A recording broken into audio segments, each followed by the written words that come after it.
Hey, Grace. How does an astronaut make its baby go to sleep? How, Benji? They rocket. Ha ha ha. Space jokes. So, we are going to discuss whether we believe that robots or humans should go into space and do space exploration, and we are arguing for robots. And our group is Pisces, Benjamin DeYoung, Hannah Brewer, Grace Hamilton, Connor Mackey, Andy Edstrom. So one major debate on whether we should send robots or humans to space is the level of accuracy. When it comes down to it, humans are able to make better choices than robots because they are able to think for themselves in regards to what samples to pick up or decisions with the machinery. In emergencies, humans can make quicker decisions due to changing conditions or new discoveries, rather than waiting for delayed instructions from Earth.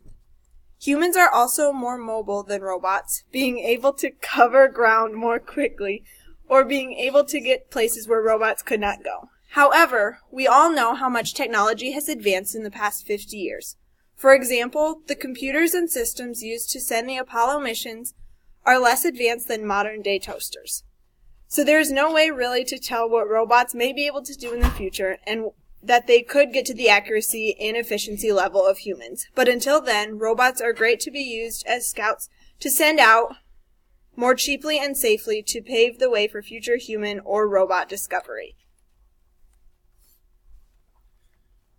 A large argument against using humans for space missions is the high cost to send humans to planets. For example, NASA claims that to send a human to Mars, it would cost anywhere between $80 and $1 billion. That is a large price tag compared to the cost of the Curiosity rover mission to Mars, which only cost $2.5 billion, which launched in 2011. A company called Mars One has claimed that they could launch 4 humans to Mars for only $6 billion for the first launch, with launches after that happening every 2 years for only $4 billion. Since their beginning, they have come out as not actually being able to achieve their goal. As for the moon, NASA has claimed that if they were able to send humans to the moon, it would cost upwards $100 billion.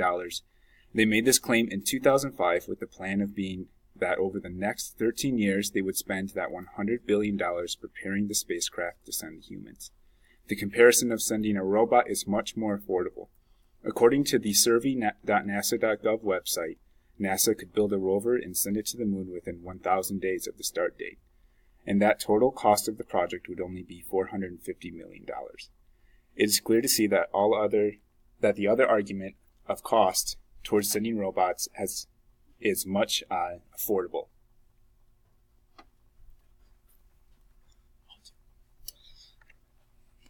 Our next topic is preparation time.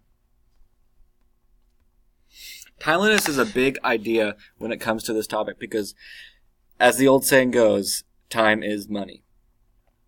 When it comes to spacecrafts that don't require any human to be on board, the timeline is a lot shorter. On average, it takes around 18 months to build a Falcon 9 spacecraft, which is one of the main spacecrafts in the leading spacecraft industry that are being launched nowadays by the company called SpaceX.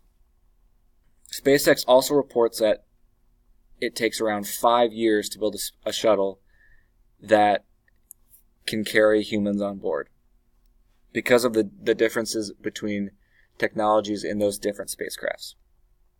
There's also the time that it takes to train astronauts that needs to be taken into account. On average, when an astronaut gets all their certifications and tests passed, it's around 2 years from their start of their training, which costs not only a lot of money, a lot of time that other humans can be spending on the technology development of said spacecrafts. That being said, it makes more sense to spend less time on machines that can work a lot longer in space than to spend the time making craft built safely for humans and training said humans to use the spacecraft.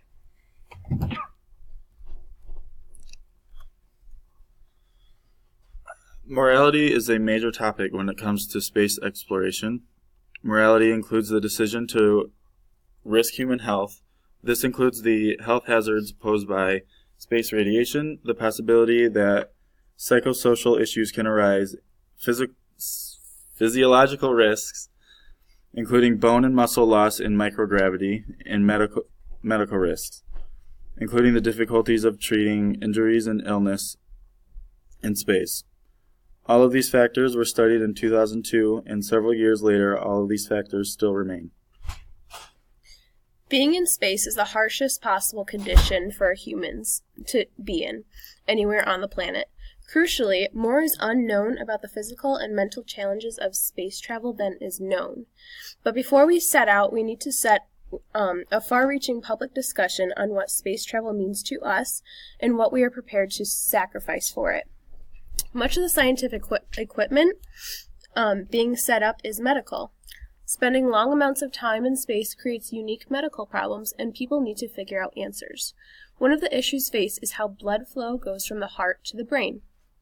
One person asked, "Do you think they have the moral right to spend such enormous sums of money when there are such urgent needs here on Earth?"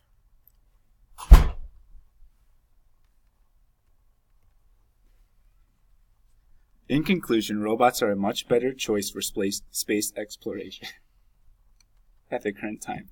The cost of robots is much more affordable, the risk of losing a robot is much lower than losing a human, and if a robot is lost, it is not as big of a deal. In addition, the preparation of a robot is much faster. Although the accuracy of robots is not as precise as humans, it is sufficient, and with continued use, robots can improve. Until space travel becomes more affordable, safe, and precise, robots are a better option. Hey, Connor, why did the cow go into space? I don't know. It wanted to see the moon. And that concludes our presentation. Thank you for watching.